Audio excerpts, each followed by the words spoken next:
Hey guys, happy Thursday. I hope you guys are having a great day or a great evening, or your day was great and your evening is still going. If this is your first time joining us, my name is Melissa Jake, CEO and founder of Rescue Event Planning, also known as Olivia Live Events. And we come here once a week at talking about different event planning topics to help you with your event planning needs. So, like we always do, make sure everything's on mute. We're going to make sure that we invite and share, invite and share, invite and share. So if this is your first time, just put hashtag first time, first timer. And I hope it's not your last time. And also make sure that you like and subscribe if you're watching on YouTube. Okay, so let's get it going. We're going to invite and share and get some people in, and then we're going to get down to the content. Hey, thanks for joining. Okay, it has been a long day for me and it's still going. So I hope your day is going well. Okay, so our topic today is how to start planning your women's conference in 2020. And so this is, we're gearing up. Some people already have their conferences basically unlocked. You're ready to go for the month of March because it is Women's Month. So it's a great move. If you have done that, congratulations. You're on track. And if you haven't, that's okay. There's still plenty more months to go for your women's conference. There's really no set month to do a women's conference. Most people do conferences in the month of March, April, May, maybe sometimes in June. Then they'll take a break for the summer because people have summer plans. You'll pick back up in like September, October, latest November, right? So you want to make sure that, one, know your target audience. And if you're picking women, definitely stay away from the summertime, especially if women have children, which most of them do. Not that men don't have children, but usually, mom is making sure summer things are taken care of. So you want to make sure that you're not planning things during the summer unless it's going to be something that's going to interact with the children and they're able to bring the children along, right? So that's definitely one thing. So let's start going down the list of things. So definitely decide on the theme. People kind of sleep on this a bit. Women's conference, great, but like, what's the theme? Are we empowering? Are we motivating? Are we, is it going to be health and wellness women conference? Definitely have a theme going on so that your audience can really, grasp it, because there's a lot of people doing women's conference, but you want to make sure you have a theme going on and what is it about? What is your main objective for the conference, and make sure that's clear to your audience. Assemble your A team. You definitely need a planning team if you're doing a conference. Now, conferences can be small to 50 people, 25 people, and it can be as big as 300 to 400, 500, 1,000, 1,500, 2,000, however large you want to go. But make sure you assemble an A team. So that's definitely a planning team, your administrative team, that's kind of like your budgeting, your registration, your ticket sales, marketing team, contacting the media, creating promotional materials, managing your website, your blogs, social media, sponsorship team, and then also volunteer team. So you can definitely have that. Now, do you have to have all those 5 different teams? No, you can have a team collectively to do it together. It depends on your budget. It really depends on your budget.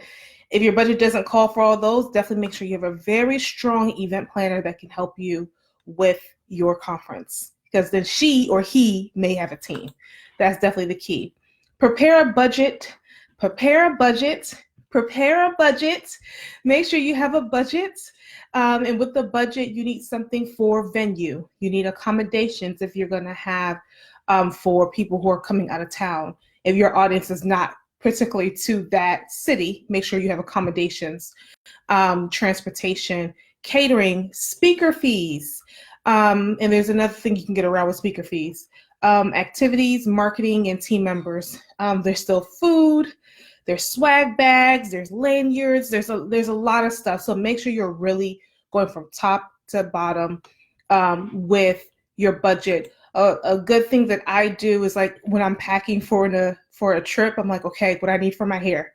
Make sure I have my list for my hair. Okay, what I need for my eyes, because I wear contacts and glasses. What I need for my lips. What I need for my ears. I wear earrings. So when you think of a conference, go from top to bottom of everything that you need. You make a list, and then what you need and does it cost, right? For speaker fees, there are some creative ways. If you can't afford to pay a speaker, you can allow the speaker to have a table to vend their book or their item or their service. That's definitely a way to offset. So you can still do a speaker call, but then they, sell their product at the event.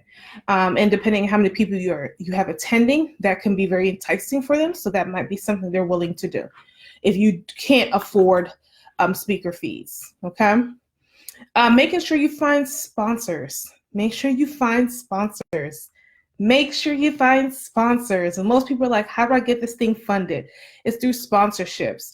And it is let me break down sponsorships. It's not just going to people and saying, hey, I have this conference. You want to be a sponsor? It's all about relationships. I've seen some big money moves happen with sponsorships because of who they know. Okay. And I'm still learning a little bit more on the bigger scale of money. I mean, 1 million plus on sponsorships. So, but really at the nitty of it, when I'm like going through like, how did this person get this to happen? It's really about knowing people. So it's very important in the entrepreneur world that you're really knowing other women and other men and other individuals. Like you're really building connections. When they say networking is very serious, it's very, very serious. You can't sit here and just start a conference and you haven't networked. Please make sure you have connections and network because that's very vital. For example, one of my clients who I'm doing a conference for in May, she has her connection through her regular profession.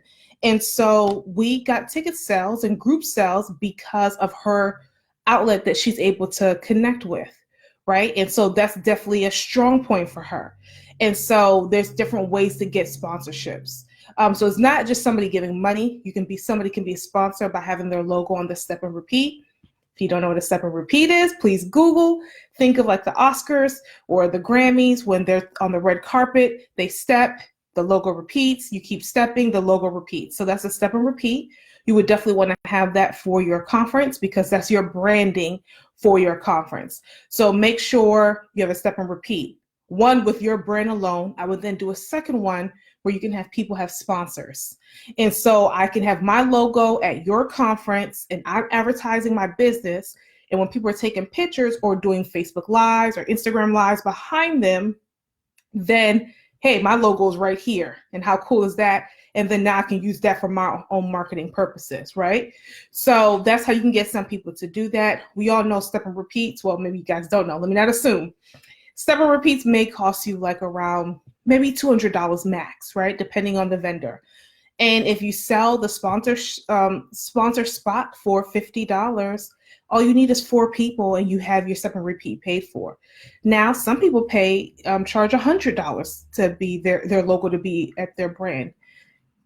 I mean, then all you really need is 2 people, you're good to go. But of course, you can have more than just 2 people step and repeats on there, right? So that's definitely unique ways, and that's still a sponsorship on how people can sponsor. Other thing is you can have people sponsor items, swag bags. That's the first thing I say. Hey, let's get somebody to sponsor a swag bag. Items to go in the swag bags.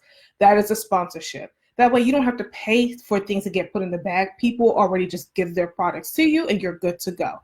So make sure you definitely utilize that because that's something you don't have to even worry about when it comes to the swag bags. If you want to pay for the bags yourself and your logo and your brand is on there, great. Have people sponsor stuff to put in the bags. Let that be. You don't have to spend too much money on that. And so that's still a way of sponsorships. Okay.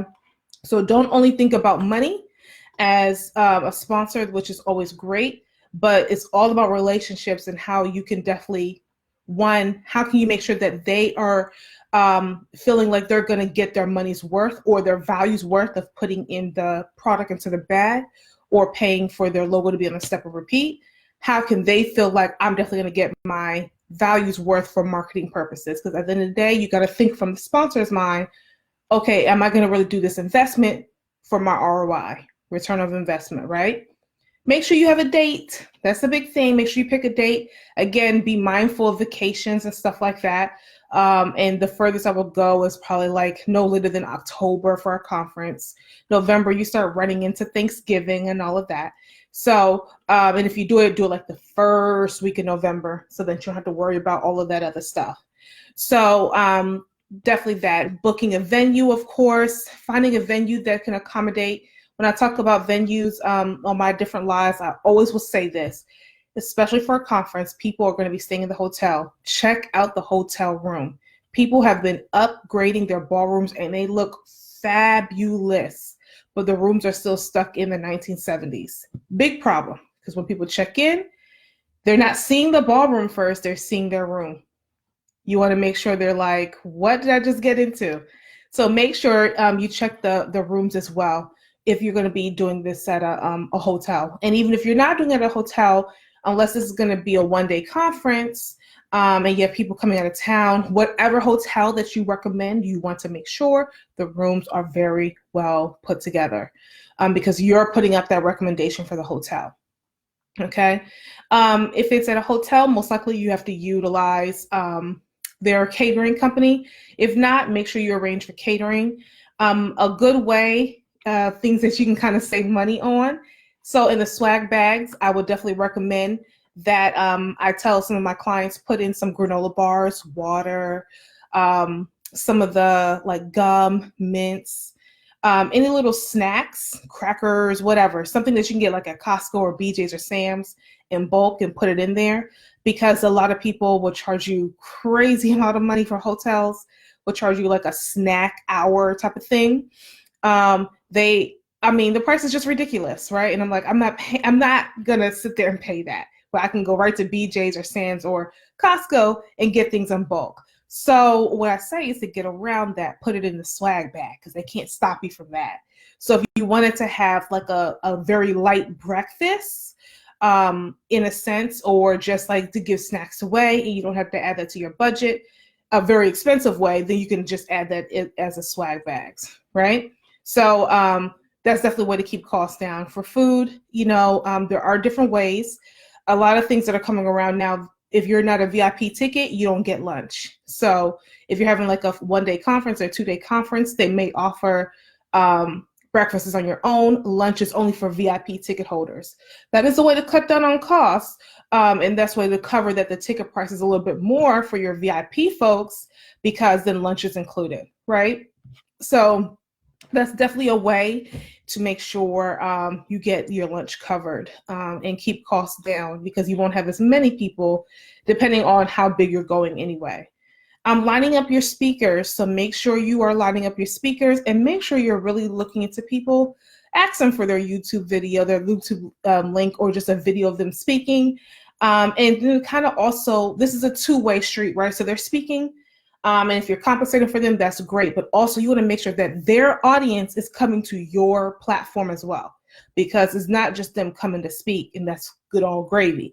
If this is a conference and it's a money-making conference for you, or at least just a branding opportunity for you, then you want to make sure that the people who are speaking, that it's going to reciprocate. Their audience will come out, so clearly they're buying tickets, good, and that they're going to also make money well, either from compensating with speaking or from being able to have a table to sell their products or their services. So really make sure you look into that when you're looking for speakers. And then also make sure you have one big keynote dynamic speaker that's really going to like bring people in. It's great to, when you're starting small, you're starting off, you want to kind of like help everybody. Oh yeah, girl, I'll get you on the stage, you can speak. You got to really make sure this is a business. It's not always about friendships. It is about relationships, but you want to make sure you have great quality people on the stage, because that's what people are going to buy into. What am I going to get out for a conference? If I really don't know the person like that, I'm going to go and look them up. And if I'm not really impressed, I'm not going, because I need to be motivated. I'm going to a conference to be motivated and to network with other people. So if I don't feel like the network is going to be great, then I'm not going. So that you got to think from a person who wants to put their money out. Make sure you have an agenda together. For sure, that's called a run a show in the event world, from top to bottom, from when you can get into space to set up to when you are breaking down. Making sure you have a photographer and videographer. If this is your first time, You need that for branding purposes. You want people to get testimonials. You want the keynote speakers or the speakers as they're coming off the stage to give their feedback and how energetic they are. I love to do that right off when they get off the stage because they're already like pumped from just speaking. So you get the real raw expression from them and that excitement of how great things just were for them. And so getting them to do a testimonial right off the stage is great. You know, well, how was your reaction? Tell us what happened. What did you talk in your session? And why people should come to this conference. And they'll get that reaction going. Definitely get testimonials from your attendees. And then, of course, you want to make sure your sponsors are in there too. Right? So getting those testimonials to have a videographer and photographer team and making sure they understand the purpose of it. You're always thinking about the next event. It is a branding opportunity for you. So when you're trying to do this again next year, you got promo videos, you got multiple promo videos going, and it's easy work to promote to do this again. When it's your first time, it's a little bit harder because you don't really have that much content to put out, but you can still make it work. But just make sure you definitely have photographers, videographers, and getting those different angles. Definitely somebody on your team should be really focused on this. Like this is their focus. Their focus, nothing else but to catch emotions, testimonials, reactions for your promo video, B-roll, all of that. And if you have a good photographer, videographer team, then they will definitely help you in that. So you want a great host. The other thing I'll talk about is a great host. Making sure your host is dynamic. One, they can bring people to the stage. They can bring people to the conference as well. But you need somebody who's going to have energy. Because there's times, you know, if the conference is starting at 9 a.m. and it's like, I just had a long week. I'm trying to get together. I'm here. You want somebody who can turn that down energy into up energy no matter what somebody is feeling and get excited quick. Because they'll be able to read the audience, and the more energetic the audience is feeling, the better they're going to be like, this conference is great. I'm coming next year and I'm telling all my friends. So you want to make sure that you're doing that because it's very vital for a host. When you have a host that doesn't know what they're doing, it shows and people get disengaged unless you can make it up on your speaker side. But your host is vital. You want to make sure they're energetic. You do giveaways. I definitely encourage people to do that. Giveaways, again, here's another sponsorship idea. Giveaways could be that, like for me, hey, Melissa, we want you to be a sponsor. Can you give away a 20% discount for your event planning services? Or can you give away one free, probably would never do a free event, but I'll do like 50% off, something like that, right? And you're a sponsor. Great. That's a giveaway. Or like my book, hey, can you give away 10 copies of your book for at the conference? Sure, whatever. Give 10, you know, and that's giveaways to hand out to people. So you want to make sure those are different ways to have sponsorships, but you want to make sure your host is dynamic and can bring people to the state, to the event as well, right? What else is a good tip? Follow up. The biggest thing where people forget is following up after the event is over. Thank your people, thank your speakers, thank your volunteers, your planning team, all that stuff. Not only the day of, but definitely post. And then you want to thank your audience. We're so excited. Save the date. Here is the date for next year. A really good play is by the end of the conference, hey, you guys, I'm so glad you enjoyed it. The conference is over, but guess what? We have 2021 already scheduled. It is going to be on March 31st of 2021. If you book today, you will get it 50% off, but you have to book today. Boom, right? So you're already building up money for the next year. So, and if you can't do it then, because you might have not confirmed contract with venue, blase, which you don't really have to do that with venue. If you're really good at it, you can not have your venue solidified yet, but close. But you know, it is a risk that you run. So make sure then when you follow up with your audience, hey, that they can still get that 50% discount, or maybe it goes up to like, maybe it goes down to like 30 or 40%. And then, you know, after a while, they don't get that discount. It's regular price after that. So those are some quick tips, down and dirty tips when you're planning your women's conference. You guys just make sure at the end of the day, it cannot be you. Forget about it. It can't be you.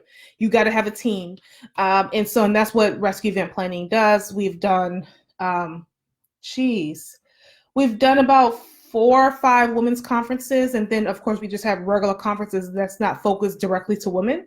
And so it's very big. When you're doing this, you've got to really make sure you have a good, strong team when you're doing it, okay? So make sure you guys are doing great. Send me pictures. Invite me. I like to go to conferences, not only plan them, but I like to attend too, so I can network as well. And it's Women's Month, so make sure you're starting off strong and just be great. If you guys have any questions, put in the comments below. I'll definitely go back and answer. And then let me know, if you guys have things coming up and how we can help you in that area. Thank you guys so much. I see you, Miss Holly.